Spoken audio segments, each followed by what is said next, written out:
सो बच्चों, आज हम लोग पढ़ने वाले हैं इस वीडियो में कक्षा 10 का मोस्ट इम्पॉर्टेंट टॉपिक। एंड ये आप लोगों की क्लास 12 के लिए भी बहुत ही ज़्यादा इम्पॉर्टेंट है, जहां से आपको 6 मार्क्स तो मिल ही जाएंगे। तो बच्चों, ये जो टॉपिक आज हम लोग पढ़ने वाले हैं वो है खाद्य श्रृंखला और खाद्य जाल। तो सबसे पहले हम लोग देखते हैं खाद्य श्रृंखला, जिसको हम लोग बच्चों आहार श्रृंखला के नाम से भी जानते हैं। तो बच्चों, यहाँ पे इसके पहले वाला लेक्चर जो है ऑलरेडी अपलोडेड है। एंड आज हम लोग देखने वाले हैं इस चैप्टर का पार्ट 2, जो कि है हमारा पर्यावरण का। सो बच्चों, आहार श्रृंखला में आप देख सकते हैं किसी जीवधारी द्वारा किसी अन्य जीवधारी का खाद्य के रूप में उपभोग करने की प्रक्रिया की क्रमबद्ध श्रृंखला को आहार श्रृंखला कहते हैं। तो बच्चों, इसको फूड चेन भी कहा जाता है। इसमें बताया जा रहा है किसी जीवधारी द्वारा किसी अन्य जीवधारी का, मतलब कि किसी एक जीव को दूसरा जीव खाता है अपने भोजन के रूप में, और ये श्रृंखला ऐसे ही चलती रहे एक क्रमबद्ध तरीके में, तब हम इसे आहार श्रृंखला बोलते हैं। जैसे कि बच्चों, यहाँ पे हम समझ सकते हैं कि अगर कोई घास है तो घास को कोई शाकाहारी जीव खाए, जैसे कि हिरण, और हिरण को जैसे शेर खा ले।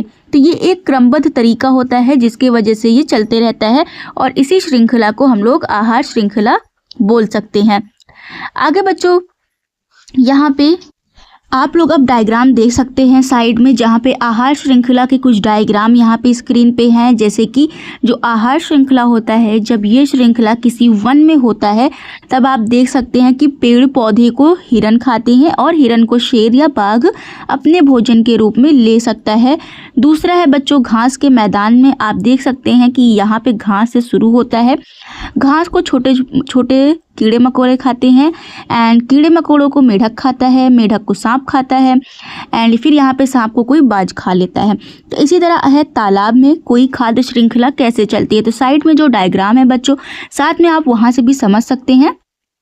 एंड यहाँ पे हम लोगों ने अच्छे से खाद्य श्रृंखला कंप्लीट कर लिया है, जहाँ पे हम लोगों ने खाद्य श्रृंखला की परिभाषा देखे, उनके उदाहरण देखे, एंड आफ्टर डैट इनकी प्रकृति में आहार श्रृंखला जो होते हैं, जैसे कि वन में, घास के मैदानों में और तालाब में देख लिए। अब हम लोग देखेंगे हमारा नेक्स्ट टॉपिक पोषीय स्तर है। तो पोषीय स्तर में बच्चों होता है कि आहार श्रृंखला की प्रत्येक कड़ी पर खाद्य पदार्थों का स्थानांतरण होता है।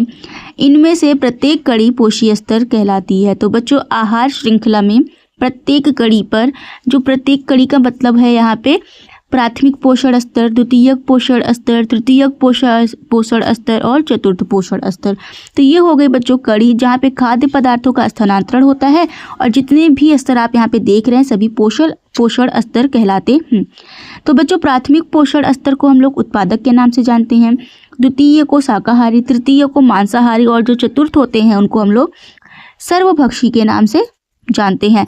तो आप सबको पता है जो उत्पादक होते हैं ये प्राथमिक पोषण स्तर में आते हैं, और ये उत्पादक हैं तो ये भोजन का उत्पादन करते हैं। तो इनमें सारे पेड़ पौधों को रखा गया है।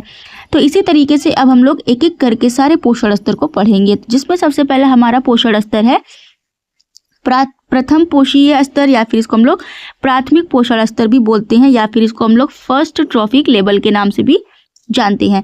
इसके अंतर्गत बच्चों प्रथम पोषीय स्तर पर उत्पादक जीव होते हैं जो प्रकाश संश्लेषण द्वारा अपना भोजन स्वयं बनाते हैं। उदाहरण में हरे पौधे, घास और शैवाल बताए गए हैं। सो बच्चों, इसमें बताया जा रहा है कि जो प्रथम पोषीय स्तर वाले जीव होते हैं वो उत्पादक जीव होते हैं, मतलब कि वो भोजन का उत्पादन स्वयं से ही कर लेते हैं, और जो प्रक्रिया द्वारा वो भोजन का उत्पादन करते हैं उसे हम लोग प्रकाश संश्लेषण बोलते हैं। तो प्रकाश संश्लेषण द्वारा बच्चों पेड़ पौधे जो होते हैं अपना भोजन बनाते हैं। तो इसलिए जो पेड़ पौधे होते हैं उन्हें हम लोग उत्पादक भी बोलते हैं, और ऐसे जीव जो अपना भोजन स्वयं बना लेते हैं उन्हें हम लोग स्वपोषी भी बोलते हैं। तो उदाहरण में हरे पौधे होते हैं, घास है, शैवाल है। तो बच्चों, जो हरे पौधे होते हैं, घास होते हैं, इनमें हरे कलर का वर्णक पाया जाता है जिन्हें हम लोग क्लोरोफिल बोलते हैं, जिनकी उपस्थिति की वजह से ये प्रकाश संश्लेषण की क्रिया करके अपने लिए भोजन बना सकते हैं।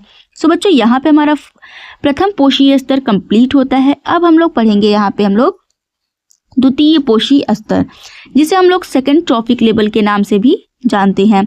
आगे बच्चों, यहाँ पे है द्वितीय पोषीय स्तर पर प्राथमिक उपभोक्ता होते हैं जो उत्पादकों को खाते हैं।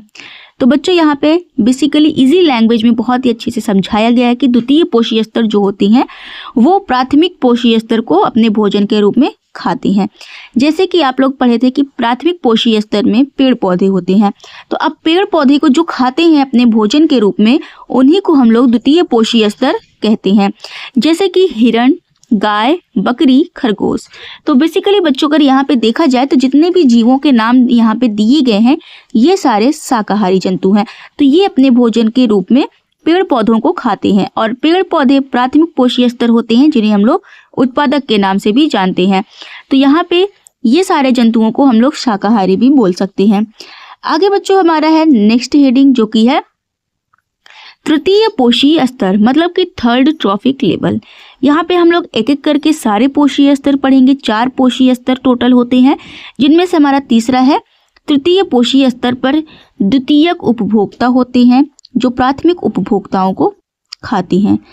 आगे बच्चों यहाँ पे समझाया जा रहा है कि जो तृतीय पोषी स्तर होता है इसके अंतर्गत जो जंतु आते हैं वो द्वितीय पोषी स्तर में पाए जाने वाले जानवरों को खाते हैं। मतलब कि ये बेसिकली शाकाहारी जंतुओं जो होते हैं उनको अपने भोजन के रूप में उपभोग करते हैं। तो यहाँ पे छोटे मांसाहारी जंतु आते हैं जैसे कि मेढक, छिपकली और सांप, जो छोटे छोटे कीड़े मकोड़ों को अपने भोजन के रूप में ग्रहण करते हैं और खाते हैं। तो ऐसे जानवरों को बच्चों मांसाहारी कहा जाता है। आगे अब हम लोग देखेंगे हमारा लास्ट एंड फाइनल पोषी स्तर जो कि है चतुर्थ पोषी स्तर, मतलब कि फोर्थ ट्रॉफिक लेवल। सो बच्चों यहाँ तक आप लोगों ने अभी तक वीडियो देख लिया है एंड वीडियो को लाइक नहीं किया तो सबसे पहले वीडियो को एक लाइक करके चैनल को सब्सक्राइब कर ताकि वीडियो की नोटिफिकेशन सबसे पहले आपके पास पहुंच सके। तो बच्चों अब हम लोग देखेंगे चतुर्थ पोषी स्तर, मतलब कि फोर्थ ट्रॉपिक लेवल, जहां पे हम लोग पढ़ने वाले हैं चतुर्थ पोषी स्तर पर तृतीय उपभोक्ता होते हैं जो खाद्य श्रृंखला के शीर्ष उपभोक्ता होते हैं। यहाँ पे बताया जा रहा है बच्चों जो चतुर्थ पोषी स्तर के जीव होते हैं वो तृतीय पोषी स्तर के जीवों को अपने भोजन के रूप में ग्रहण करते हैं। मतलब कि ये उच्च मांसाहारी में आते हैं जैसे कि शेर, बाघ और बाज। तो बच्चों ये उच्च मांसाहारी के अंतर्गत आते हैं इसलिए ये निम्न मांसाहारी जीवों को खाते हैं। तो बच्चों ये था हमारा चतुर्थ पोषी स्तर। यहाँ पे हम लोगों ने सारे पोषी स्तर कंप्लीट कर लिए हैं। अब हम लोग स्टार्ट करेंगे खाद्य जाल। सो बेसिकली बच्चों यहाँ पे हम लोगों को खाद्य श्रृंखला और खाद्य जाल पढ़ना था, जिनमें से हम लोगों ने खाद्य श्रृंखला कंप्लीट कर ली है। अब हम लोग स्क्रीन पे देख सकते हैं खाद्य जाल, जिसमें बच्चों आप देख सकते हैं जब एक जीव एक से अधिक जीवों को खाता है और उसे भी कई जीव खाते हैं तो भोजन संबंधों का जाल बनता है जिसे खाद्य जाल कहते हैं। सपोज बच्चों यहाँ पे आप लोगों को समझाया जा रहा है जैसे कि भोजन के लिए कोई एक भोजन हो और उसको खाने के लिए बहुत सारे लोग हों, तब वहाँ पे एक जाल बन जाता है ताकि वहाँ पे जो खाने वाले लोगों की संख्या होती है बहुत ज़्यादा होती है और भोजन की संख्या कम हो जाती है। मतलब कि जैसे कि घास होता है, घास को खाने के लिए टिड्डा भी होता है, खरगोश भी होता है, पक्षी भी होते हैं।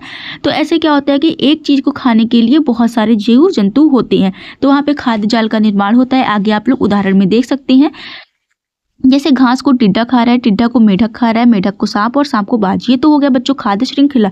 लेकिन बच्चों यहाँ पे घास को टिड्डा भी खा सकता है और घास को खरगोश भी खा सकता है। और बच्चों यहाँ पे आप देख सकते हैं कि जो टिड्डा होता है, टिड्डे को फिर मेढक खाता है और टिड्डे को भी पक्षी भी खा सकते हैं और खरगोश को लोमड़ी भी खाती है और खरगोश को बाज भी खाते हैं। मतलब कि यहाँ पे एक जीवों को खाने के लिए बहुत सारे अन्य जीव भी रहते हैं। मतलब कि केवल एक जीव को कोई दूसरा जानवर नहीं खाता, बहुत सारे जानवर ऐसे होते हैं जो एक दूसरे को खाते रहते हैं। तो ये एक जाल का निर्माण कर लेता है, इसलिए इसे बच्चों खाद्य जाल के नाम से भी जाना जाता है। यहाँ कई खाद्य श्रृंखलाएं मिलकर खाद्य जाल बनाती हैं। आप स्क्रीन पे देख सकते हैं कि ये सारे सीक्वेंस जो होते हैं बच्चों ये खाद्य श्रृंखला के होते हैं, लेकिन बहुत सारी श्रृंखलाएं मिलकर जाल का निर्माण कर लेती हैं। सो बच्चों यहाँ पे हम लोगों ने खाद्य श्रृंखला और खाद्य जाल को बहुत ही अच्छी तरीके से कंप्लीट कर लिया है। एंड अगर आप लोगों को आज की वीडियो समझ में आ गई है तो बोर्ड में आपका 6 नंबर फिक्स है, जहाँ पे आपको 6 नंबर का खाद्य श्रृंखला या खाद्य जाल का प्रश्न मिल जाएगा। एंड बच्चों ये आपके प्री बोर्ड में भी प्रश्न आ चुका है। सो बच्चों अगर आज की वीडियो अच्छी लगी हो तो वीडियो ज़्यादा से ज़्यादा लाइक करें, शेयर करें एंड ऐसी और अमेजिंग वीडियोज़ के लिए चैनल को ज़रूर सब्सक्राइब करें। Thank you, bye bye.